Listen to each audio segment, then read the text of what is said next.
Hi అండి, అందరికీ నమస్తే. Welcome to Manu vlogs YouTube channel. ఈరోజు వీడియోలో మనం హౌస్ కన్స్ట్రక్షన్కి సంబంధించి కొన్ని ముఖ్యమైన విషయాల గురించి మాట్లాడుకుందామండి. సో వీడియో అయితే ఎక్కడ స్కిప్ చేయకుండా చూడండి. అలానే వీడియోలో నేను ఇచ్చే కంటెంట్ మీకు ఉపయోగపడుతుంది అనిపిస్తే తప్పకుండా వీడియోకి ఒక లైక్ చేసి ఛానల్ని సబ్స్క్రైబ్ చేసుకోండి. నేను వీడియో పెట్టిన వెంటనే మీకు నోటిఫికేషన్ రూపంలో వీడియో వస్తుంది. సో వీడియో చూసి మీరు ఎంతో కొంత ఇన్ఫర్మేషన్ తెలుసుకోవచ్చు. అదేవిధంగా వీడియోని మీ ఫ్రెండ్స్ అండ్ ఫ్యామిలీ మెంబర్స్లో కొత్తగా ఇల్లు కట్టాలి అనుకునే ఉద్దేశం ఎవరికైనా ఉంటే తప్పకుండా వాళ్ళకి వీడియోస్ అయితే షేర్ చేయండి, తప్పకుండా ఉపయోగపడతాయి. ఓకేనా? సో ఇంకా మనం లేట్ చేయకుండా వీడియో అయితే స్టార్ట్ చేద్దామండి.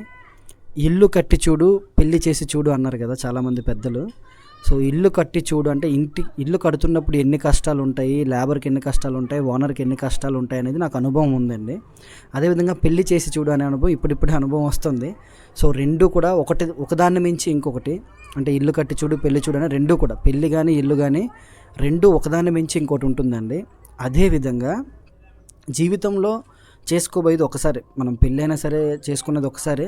అదేవిధంగా ఇల్లు కూడా, కన్స్ట్రక్షన్ కూడా నాకు తెలిసి ఇప్పుడున్న రోజుల్లో మిడిల్ క్లాస్ కావచ్చు, హై క్లాస్ కావచ్చు, కూలి పని చేసుకున్న వాళ్ళు కావచ్చు, ఎవరైనా సరే ఇల్లు కట్టుకోవడం అనేది మళ్ళీ మళ్ళీ కుదరని పని అండి. ఎందుకంటే ఇప్పుడున్న రేట్లు అలా ఉన్నాయన్నమాట. సో వాటిలో నేను ఒక తాపీ మేస్త్రి అండ్ కన్స్ట్రక్షన్ కాంట్రాక్టర్గా నాకు తెలిసిన అనుభవాన్ని, అంటే నేను ఇప్పుడు పడుతున్న ఇబ్బందులు కావచ్చు, నేను కొంతమంది ఓనర్స్ని ఫేస్ చేస్తున్నాను, ఏ ఓనర్ ఎక్కడ స్ట్రగుల్ అవుతున్నారు, ఏ వర్కర్ ఎక్కడ స్ట్రగుల్ అవుతున్నారు, మాకుండే సమస్యలు ఏంటి, అదేవిధంగా కట్టించుకునే వాళ్ళకు ఉండే సమస్యలు ఏంటి, ఎటువంటి విషయాల్లో జాగ్రత్త పడాలి ఏంటి అని ఫుల్ ఇన్ఫర్మేషన్ నేను వీడియోలో ఇవ్వబోతున్నాను. దానికి నాకున్న అనుభవం ఏంటంటే, నేను గత 15 సంవత్సరాలు, అంటే నేను చిన్నప్పటి నుంచి, నాకు ఒక 10 సంవత్సరాలు లేదా 8 సంవత్సరాల నుంచి నేను వర్క్ ఈ ఫీల్డ్లోనే ఉన్నానండి. తాపి పని చేసుకుంటూనే ఉన్నాను. 2010 నుంచి, ఇప్పుడు 2025 కదండి, 2010వ సంవత్సరం నుంచి నేను తాపి పనిలో మొదలయ్యాను. అక్కడ నుంచి పని చేసుకొని వచ్చి చాలా కంపెనీల్లో వర్క్ చేశాను, చెన్నైలో వర్క్ చేశాను, ఇప్పుడు మా ఊర్లో వర్క్ చేస్తున్నాను. ఇలా నాకు ఉన్న వర్క్ ఎక్స్పీరియన్స్లో నేను మీకు ఇన్ఫర్మేషన్ చెప్పాలనుకుంటున్నాను. ఓకేనండి? సో వీడియో అయితే కొంచెం లెంత్ ఎక్కువగా ఉంటుంది. నేను మాట్లాడే కొన్ని విషయాలు కూడా కొంతమంది బిల్డర్స్ చూడొచ్చు అన్న వీడియోని, అదేవిధంగా కొంతమంది వర్కర్స్ చూడొచ్చు, కొంతమంది ఓనర్స్ చూడొచ్చు. నేను మాట్లాడే ప్రతి ఒక్కటి కూడా నాకున్న అనుభవాన్ని నేను మాట్లాడుతున్నాను. అంటే పలానా ఒక ఓనర్ గురించి మాట్లాడడం కానీ, లేకపోతే పలానా వ్యక్తులు ఇంత ఫ్రాడ్గా ఉన్నారు, లేకపోతే ఇలా ఉన్నారని కానీ చెప్పట్లేదన్న. నేను ఎదుర్కొన్న సమస్యలు, అదేవిధంగా నేను పడుతున్న కొన్ని ఇబ్బందులు, నాకు తెలిసి వాళ్ళు నాకు తెలిసిన ఓనర్స్ పడుతున్న కొన్ని ఇబ్బందులు మీ ముందుకు తీసుకొచ్చి ఇటువంటి విషయాల్లో జాగ్రత్తగా ఉండండి అని చెప్పడం తప్ప ఎవరిని ఉద్దేశించి ఈ వీడియో కాదు. అదేవిధంగా ఎవరిని బ్లేమ్ చేసి, లేకపోతే పలానా వ్యక్తి పలానా ఇదేని కాదన్న. సో దయచేసి ప్రతి ఒక్కరూ అది అర్థం చేసుకుంటారని నా మనవి. ఓకేనా? ఇంకా మనం లేట్ చేయకుండా ఫస్ట్ మనం హౌస్ కన్స్ట్రక్షన్ వర్క్కి సంబంధించి మెటీరియల్ కాంట్రాక్ట్ గురించి అయితే తెలుసుకుందామండి. ఓకేనా? సో ఫస్ట్ మీరు మెటీరియల్ కాంట్రాక్ట్లో జాగ్రత్త పడాల్సిందే. అంటే మీరు ఒక గవర్నమెంట్ టీచరో, లేకపోతే ఒక గవర్నమెంట్ జాబో, లేకపోతే ఒక బిజినెస్సో చేస్తున్నారు. సో మీకేంటంటే ఖాళీ టైం అనేది ఉండదు. మీ సర్కిల్లో మీకు తెలిసిన వర్కర్స్ కానీ, మెటీరియల్ ఎక్కడ దొరుకుతుందని కానీ ఇవేమీ మీకు తెలీదు. సో నాకు అనుభవం చాలా తక్కువగా ఉంది, నేను ఒక కాంట్రాక్టర్కి బిల్డింగ్ ఇద్దాం అనుకుంటున్నాను అనేవాళ్ళు అనమాట. అంటే మెటీరియల్ పని మొత్తం పూర్తి చేసి మీకు అప్పచెప్పడానికి నేను చెప్తున్నాను. ఓకేనండి? మెటీరియల్ కాంట్రాక్ట్ అంటారు దీన్ని. దీంట్లో మీరు ముఖ్యంగా జాగ్రత్త పడవలసింది ఎక్కడంటే, మెటీరియల్ ఏమేమి వేస్తారనేది రాయించుకోవాలండి. అంటే పిల్లర్ సైజులు ఏం వేస్తారు, వాటికి ఐరన్ ఏమేమి యూస్ చేస్తారు, అదేవిధంగా ఏ బ్రిక్స్ వాడతారు, 6 ఇంచీల గోడలు కడతారా, 4 ఇంచీల గోడలు కడతారా, 9 ఇంచీల గోడలు కడతారా, సిమెంట్ ఏం వాడతారు, అదేవిధంగా వుడ్ కిటికీలు పడితే వుడ్ కిటికీలు ఏం వాడతారు, లేదంటే యూపీవీసీ విండోస్ అయితే యూపీవీసీ విండోస్ ఎలా చేస్తారు, గ్రనైట్ గుమ్మాల, గ్రనైట్ కిటికీల, అదేవిధంగా Tata steel doors, Tata teal channels ఇవి ఉన్నాయండి. ఇలా ప్రతి ఒక్కదానికి సంబంధించి ఇల్లు వర్క్ మొదలుపెట్టిన దగ్గర నుంచి పూర్తయిన వరకు ఏ మెటీరియల్ ఎక్కడెక్కడ వాడతారు, ఏ మెటీరియల్ వాడతారు అనే ప్రతి ఒక్కటి కూడా, శానిటరీ పైపులు, ఎలక్ట్రికల్ స్విచ్లు, సింటెక్స్ ట్యాంకు, ఇలా ప్రతి ఒక్కదానికి సంబంధించి ఎస్ఎస్టీలు, అదేవిధంగా జింక్ ఫ్రేమ్స్ కావచ్చు, ప్రతి ఒక్కటండి నేను ఇంక్లూడింగ్. అంటే పూతికి పుల్ల దగ్గర నుంచి పూర్తయినంత వరకు మొత్తం ముగ్గు పెట్టిన వరకు ఏమేమి వాడతారు, ఏమేమి వాడరు, అందులో ఏమేమి ఇంక్లూడింగ్ అవుతాయి, ఏమేమి అవ్వవు అనేది మీరు తెలుసుకోవాలండి. ఓకేనా?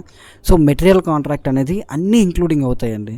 ఓకేనా? అది మీరు ముందు మాట్లాడుకునే దాన్ని బట్టి, అంటే కొంతమంది వితౌట్ వుడ్ వర్క్ ఒప్పుకుంటారు, కొంతమంది విత్ వుడ్ వర్క్ ఒప్పుకుంటారు, కొంతమంది వితౌట్ ఫాల్ సీలింగ్స్ ఒప్పుకుంటారు, కొంతమంది విత్ ఫాల్ సీలింగ్స్ ఒప్పుకుంటారు, అలా అన్నమాట. సో మీరు ఏమేమి చేయించాలనుకుంటున్నారు అనేది టోటల్గా అంతా కలిపి మాట్లాడుకోవాలి. ఓకేనండి. సో ఇంకా అదేవిధంగా పని అంటే విధానం ఏ విధంగా వర్క్ చేస్తారు అంటే బిల్డర్ వర్క్. ఇప్పుడు వర్క్ మీరు డైలీ వస్తారా? ఇప్పుడు ఒక బిల్డర్కి మీరు ఇచ్చారనుకోండి, మీరు సైట్ విజిట్ అనేది డైలీ చేస్తారా, వీక్లీ చేస్తారా, ఇంపార్టెంట్ వర్క్లో ఉంటారా, లేకపోతే మీరు కాకుండా సైట్కి అంటే మీరు ఒక కాంట్రాక్టర్ కదా, మీ తరపు నుంచి ఎవరైనా ఇంజనీర్ వస్తారా, సూపర్వైజర్ వస్తారా? సో మీరు ఏ విధంగా చేయిస్తారు, మీకున్న అనుభవం బట్టి ఏ విధంగా వర్క్ చేస్తారు అనేది కూడా తెలుసుకోవాలండి. ఓకేనా. నేను ఇప్పుడు చెప్తున్నది అన్న పెద్ద పెద్ద అపార్ట్మెంట్లనే కాదండి, చిన్న చిన్న కన్స్ట్రక్షన్స్ అయినా సరే ఇంజనీర్ సజెషన్స్ తీసుకొని వర్క్ చేయించడం వేరే, ఓన్గా వర్క్ చేయించడం వేరే అనమాట. ఓకేనా. సో దాన్ని నేను చెప్తున్నాను మీకు, ఏ విధంగా వర్క్ చేస్తారు, మీకున్న అనుభవం బట్టి ఏమేమి చేస్తారు అనేది కూడా మీరు అగ్రిమెంట్ రాయించుకోవాలి. ఓకేనండి. ఇంకా తర్వాత చూసుకున్నట్లయితే టైం అండ్ డేట్ అండి. అంటే ఏ టైంకి మాకు ఏ వర్క్ అవుతుంది, మీరు అనుకున్న దాని ప్రకారం ఎన్ని మంత్స్ కంప్లీట్ చేయగలరు వర్క్ అనేది. ఓకేనా. ఒకవేళ డిలే అయితే మీరు ఏమి ఇవ్వాలంటే మీరు ఏ విధంగా చేయగలరు. ఒకవేళ 6 months మనం అగ్రిమెంట్ రాసుకున్నాం, ఏదో వర్క్ డిలే వచ్చింది, ఒక 2 months ఎక్స్ట్రా అయితే దానికి మాకు ఏం చేస్తారంటే ఏమైనా ఒకవేళ ఒక మంత్ ఎక్స్ట్రా అయితే దానికి ఏమైనా ఛార్జ్ చేస్తారా? కొంతమంది కాంట్రాక్టర్స్ బిల్డర్స్ ఏంటంటే అండి, మీకు మంత్ కానీ లేట్ అయితే మంత్లో మేము 5,000 మీకు పే చేస్తాం సార్, మీరు అమౌంట్లో 10,000 లెస్ చేయొచ్చు సార్ అని చెప్తారనమాట. ఎందుకంటే మీరు కూడా బ్యాంక్ లోన్లు కట్టాలి, వాటి వడ్డీలు కట్టాలి, అండ్ అదేవిధంగా అప్పులు వడ్డీలు తెచ్చి ఉంటారు కదా, అది ఆ విధంగా అనమాట. సో ఓనర్ పరంగా ఎటువంటి లేటు లేదు అంటే పేమెంట్ లేట్ చేయడం కానీ, డిజైన్ సెలెక్ట్ చేసుకోవడం కానీ, ఇటువంటివన్నీ ఉంటాయి కదండి, అవేవి కూడా ఓనర్ పరంగా ఎటువంటి లేటు లేదు అన్నట్లయితే బిల్డర్ పరంగా లేట్ అయినా, కాంట్రాక్టర్ పరంగా లేట్ అయినా మీరు దానికి జాగ్రత్త అంటే బాధ్యత ఏ రకంగా వహిస్తారు అనేది కూడా నోట్ చేసుకోవాలండి. ఓకేనా. ఇంకా దాని తర్వాత చూసుకుంటే పని ఏ విధంగా కావాలి, మార్పులు చేర్పులు అంటే ఇప్పుడు ఒక ఇంజనీర్ కావచ్చు, బిల్డర్ కావచ్చు, కాంట్రాక్టర్ మీకు ఒక డ్రాయింగ్ ఇస్తారండి, లేదంటే మీరు ఆ డ్రాయింగ్ అంటే మీరు ఒక డ్రాయింగ్ ఇవ్వచ్చు, మాకు ఈ విధంగా కావాలండి అని. సో ఆ విధంగా డ్రాయింగ్ తీసుకుంటున్నప్పుడు అందులో ఏమైనా సజెషన్స్ పరంగా ఏమైనా మార్పులు చేర్పులు ఉంటే మీరు చేస్తారా, చెయ్యరా, అది కూడా మీరు ముందే అగ్రిమెంట్ చేసుకోవాలండి. ఓకేనా. అంటే మీరు ఒక ఎగ్జాంపుల్ రూమ్ సైజులు కావచ్చు, లేకపోతే రూమ్ దగ్గర చిన్న చిన్న వాల్స్ కావచ్చు, లేకపోతే ఒక కిటికీ, ఒక కబోర్డు, ఒక కలర్ విషయంలో కావచ్చు, ఒక లైట్ పాయింట్, స్విచ్లు, ట్యాప్లు కావచ్చు, ఇలా ప్రతి ఒక్కటి కూడా మీకు నచ్చిన విధంగా ఎక్కడెక్కడ కావాలి అనేది ముందే అగ్రిమెంట్ చేసుకోవాలా, లేదంటే మాకు ఎక్కడైనా ఎక్స్ట్రా ఒక దగ్గర కావాలి అంటే వేస్తారా, లేదంటే దానికి సపరేట్గా ఛార్జ్ ఏమైనా చేస్తారా, పనిలో ఉన్న మార్పులు చేర్పుల గురించి కూడా మీరు అగ్రిమెంట్లో నోట్ చేసుకోవాలండి. ఇంకా తర్వాత విషయానికి వస్తే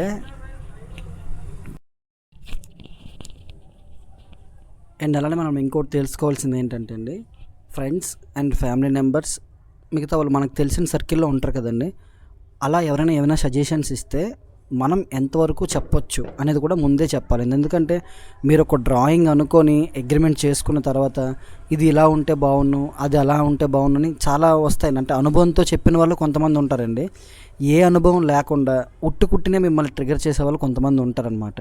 సో అక్కడ పని మంచిగా అవుతున్నా సరే ఏదో ఒక విషయంలో మీకు సలహాలు ఇస్తూ ఉంటారు, మీరు వాటిని తీసుకెళ్ళి బిల్డర్కి మీకు మధ్యలో డిస్కషన్స్ పెట్టుకుంటారు అనమాట. సో అటువంటివి అవాయిడ్ చేయడం మంచిది. ఇన్ కేస్ ఒకవేళ అలా ఏమైనా ఉంటే ముందే చెప్పండి, బాబు మాకు తెలిసిన వాళ్ళు ఇలా వస్తూ ఉంటారు, ఏమైనా చిన్న చిన్న మార్పులు చేర్పులు చేయాలంటే వాళ్ళ ముందు ఓకేనండి, తర్వాత మీరు ఏదైనా మాతో మాట్లాడిన అనే డిస్కషన్ కూడా ముందే ఉండాలి. ఓకేనండి. ఇంకా ఆ విషయం నెక్స్ట్ పక్కన పెడితే సైట్ కన్స్ట్రక్షన్ సివిల్ వర్క్ అవుతున్నప్పుడు వాటరింగ్, క్యూరింగ్ అనేది మీరే చేసుకుంటారా, మేము చేయించాలా, ఇది కూడా డెఫినెట్గా కాంట్రాక్ట్ విషయంలో ఉండాలండి అగ్రిమెంట్లో. ఎందుకంటే మెటీరియల్ కాంట్రాక్ట్లో కొన్ని యాడ్ అవుతున్నాయి, కొన్ని యాడ్ అవ్వట్లేదు అనమాట. అందుకే నేను ఇంత డీటెయిల్గా మీకు చెప్తున్నాను. ఇంకా లాస్ట్ అండ్ ఫైనల్గా మీరు వచ్చినట్లయితే బిల్స్ అండ్ వీడియో ప్రూఫ్, అంటే మేము ఏ మెటీరియల్ వాడుతున్నాం అనేది ఒక వీడియో ప్రూఫ్, అదేవిధంగా బిల్లులు మీకు ఇవ్వడం జరుగుతుందా జరగదా అనేది కూడా కనుక్కోండి. ఎందుకంటే ఇప్పుడు కొన్ని వారంటీ మెటీరియల్స్ వస్తాయండి, డోర్ లాక్స్ కావచ్చు, స్విచ్లు కావచ్చు, అదేవిధంగా వైరింగ్, ఇదంతా కూడా ఆ బిల్స్ అన్నీ మీరే ఉంచుకొని మాకు ఏదైనా రిపేర్ అయితే రీప్లేస్ చేస్తారా, లేదు అన్నట్లయితే మాకు అది ప్రొవైడ్ చేస్తారు, అంటే మాకు ఇస్తారా బిల్స్ అనేవి. Example sanitary pipes, electrical pipes, ఇవన్నీ కొంతమంది ఏంటంటే అవన్నీ మీకు అవసరం లేదండి అంటారు, కానీ మీకు వీడియో ప్రూఫ్ అండ్ బిల్తో సహా ఇస్తారా ఇవ్వరా కూడా కనుక్కోండి. ఓకేనా. ఇది ఎందుకు నేను చెప్తున్నానంటే అండి, రేపు పొద్దున్న అంటే మీకు ఒక 6 months 1 year లోపు చిన్న చిన్న క్రాక్స్ రావచ్చు, లేదంటే ఎలక్ట్రికల్ వైర్లు కాలిపోవచ్చు, స్విచ్లు పోవచ్చు, ఇవన్నీ కూడా ఏ కన్స్ట్రక్షన్ బిల్డర్ అయినా సరే కాంట్రాక్ట్ తీసుకున్న తర్వాత 5 years వరకు ఏదైనా సరే ఆయనకి సంబంధం ఉంటుందండి, అంటే ఒక కాంట్రాక్టర్కి సంబంధం ఉంటుంది. ఒకవేళ ఏమైనా మీరు ఇంట్లో మంచిగా వాడినా సరే పోతుంటే, ఒకవేళ కిటికీ బందులు పోయినా, ఒక లాక్ పని చేయకపోయినా, ఒక రూమ్ నుంచి ఇంకొక రూమ్కి షిఫ్ట్ అవుతున్న ఎలక్ట్రికల్ వైర్ ఏదైనా మెల్ట్ అయినా, ఇటువంటివి ఏవైనా సరే, లేకపోతే ట్యాప్స్ ఏమైనా జామ్ అయినా, చేసే వర్క్ను బట్టి ఉంటుంది, ఇది ఉంటుంది. కాబట్టి ఒక 5 years లోపు ఏదైనా డ్యామేజ్ అయితే మీరు రీప్లేస్ చేస్తారా చేయరా అనేది కూడా కనుక్కోండి. ఓకేనా. ఇంకా ఫైనల్గా చాలామంది కాంట్రాక్టర్లు కావచ్చు, ఓనర్స్ కావచ్చు, ఈ విషయాన్ని మర్చిపోతున్నారండి. ఇది నేను గుర్తు చేస్తున్నాను. కొంతమంది బిల్డర్లకి కోపం రావచ్చన్న, తప్పుగా అనుకోకండి. నేను ఒక వర్క్ చేసే వర్కర్గా సేఫ్టీ గురించి అడుగుతున్నాను, అంతే తప్ప ఇంకేమీ కాదు. అదేవిధంగా ఓనర్లు కూడా పని అయిపోవాలి, మెటీరియల్ మంచిగా ఉండాలి, మాకు అది మంచిగా కావాలి, పని మంచిగా కావాలని అడుగుతున్నారు తప్పించి ఈ విషయం గురించి మాత్రం అడగట్లేదు అనమాట. సో ముఖ్యంగా ప్రతి ఒక్క హౌస్ ఓనర్ కూడా ఈ విషయం అడగండి. ఓకేనా. అదేంటి అంటే, వర్క్ జరుగుతున్నప్పుడు ప్రమాదం శాతం లేబర్కి కానీ వర్క్ చేసే వర్కర్కి సంథింగ్ ఏదైనా జరిగితే, ఏదైనా సరే ప్రమాదం కూడుకున్నట్లయితే ఓనర్కి సంబంధం ఉంటుందా ఉండదా బిల్డర్ని కనుక్కోండి, అగ్రిమెంట్లో రాయించండి. ఇన్ కేస్ నేను ఎలా చెప్తున్నానంటే అండి, మీరు మెటీరియల్ కాంట్రాక్ట్కి ఇచ్చేటప్పుడు మీరు ఆ మెంటల్ ప్రెజర్ తీసుకోలేకే కదా ఒక బిల్డర్కి మీరు కాంట్రాక్ట్ ఇస్తారు. సో అక్కడ ఏం జరిగినా నాకే సంబంధం ఉంటుంది. అంటే అక్కడ 10 మందిని తీసుకెళ్ళి పని చేయించినా, 10 మంది చేయించాల్సిన పని నేను 8 మందిని తీసుకెళ్ళి చేయించినా, 8 మంది చేయించాల్సిన పని 6గురిని తీసుకెళ్ళి చేయించినా అది నాకు సంబంధం ఉంటుంది, మీకు సంబంధం ఉండదు. ఎందుకంటే మీరు నాకు మొత్తం అప్పచెప్పారు కాబట్టి. సో అటువంటి విషయాల్లో కావచ్చు, లేకపోతే చిన్న చిన్న ఎలక్ట్రికల్ వైరింగ్ విషయంలో, లేకపోతే కార్పెంటర్ వర్క్ చేసేటప్పుడు, లేకపోతే సివిల్ వర్క్లో ఈ పరంజీలు కట్టినప్పుడు, ఇలా చాలా, అంటే ఎవరం కూడా ఇల్లు కట్టాలనుకుంటున్నప్పుడు ప్రమాదం జరగాలని కోరుకోమండి. మా ఇల్లు మొదలుపెట్టిన దగ్గర నుంచి పూర్తయినంత వరకు భగవంతుడి దయ వల్ల మంచిగా ఎవరికి ఏ హాని జరగకుండా జీవితాంతం ఉండాల్సిన ఇల్లు కాబట్టి ఎవరికి ఏ హాని కరగకుండా నీట్గా చేయించు తండ్రి అని దేవుడిని ప్రార్థిస్తాం.